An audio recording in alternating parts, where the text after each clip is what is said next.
ममता बनर्जी कहती है मां, मानुष और माटी बंगाल, लेकिन ममता बनर्जी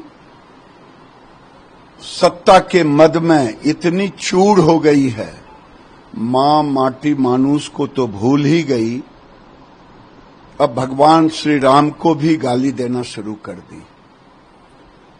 आज बंगाल में डॉक्टर बेटी के रूप में निर्भया की फिर से उसके साथ जो दुर्दांत अपराधियों ने सत्ता के संरक्षण में बलात्कार किया, निर्भया के भी याद को भी कम कर दे रहा है।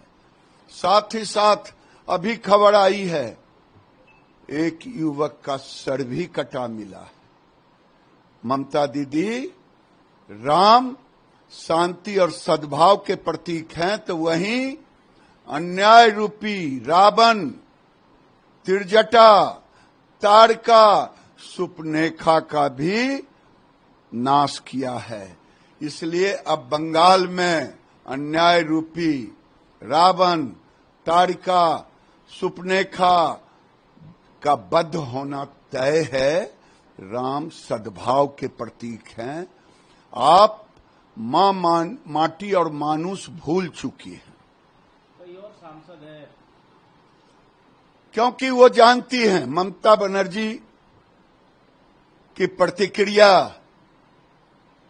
ये नहीं कह रही हैं कौन है। बंगाल में एक खड़का भी इधर से उधर होता है तो बिना ममता बनर्जी, अभिषेक बनर्जी के इजाजत का नहीं होता। वहां अगर गुंडागर्दी भी होती तो अभिषेक बनर्जी और ममता बनर्जी के बगैर नहीं होता। ये सरगना है और ये सद्भाव के प्रतीक ममता नहीं। प्रधानमंत्री वन नेशन वन। देखिए, ठीक ही कहा।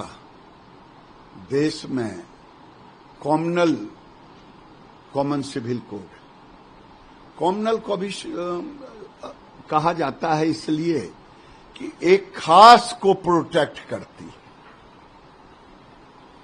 आजादी के बाद से हिंदुओं ने, सनातनियों ने बाल विवाह जैसी जो हमारी विसंगतियां थी उसको हमने समाहित करके भारत के संविधान में भरोसा किया।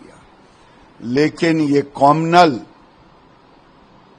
कॉमन सिविल कोड शरिया कानून को जिंदा रखा, 3 तलाक को जिंदा रखा। ये धन्य मोदी जो उसको खत्म किया, नहीं तो ये तो कांग्रेस साहबानों केस में क्या था, ये कॉमनल यूसीसी था।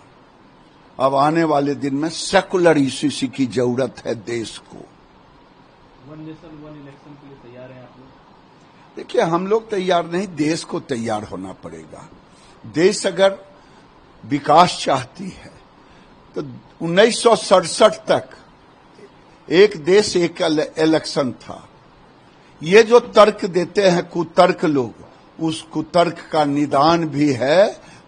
अगर देश में विकास चाहिए, क्योंकि आप देखें कभी जिला की चुनाव, कभी नगर स्तरीय का चुनाव, कभी विधायक का चुनाव, कभी एमएलसी का चुनाव, कभी एमपी का चुनाव, सालों भर चुनाव।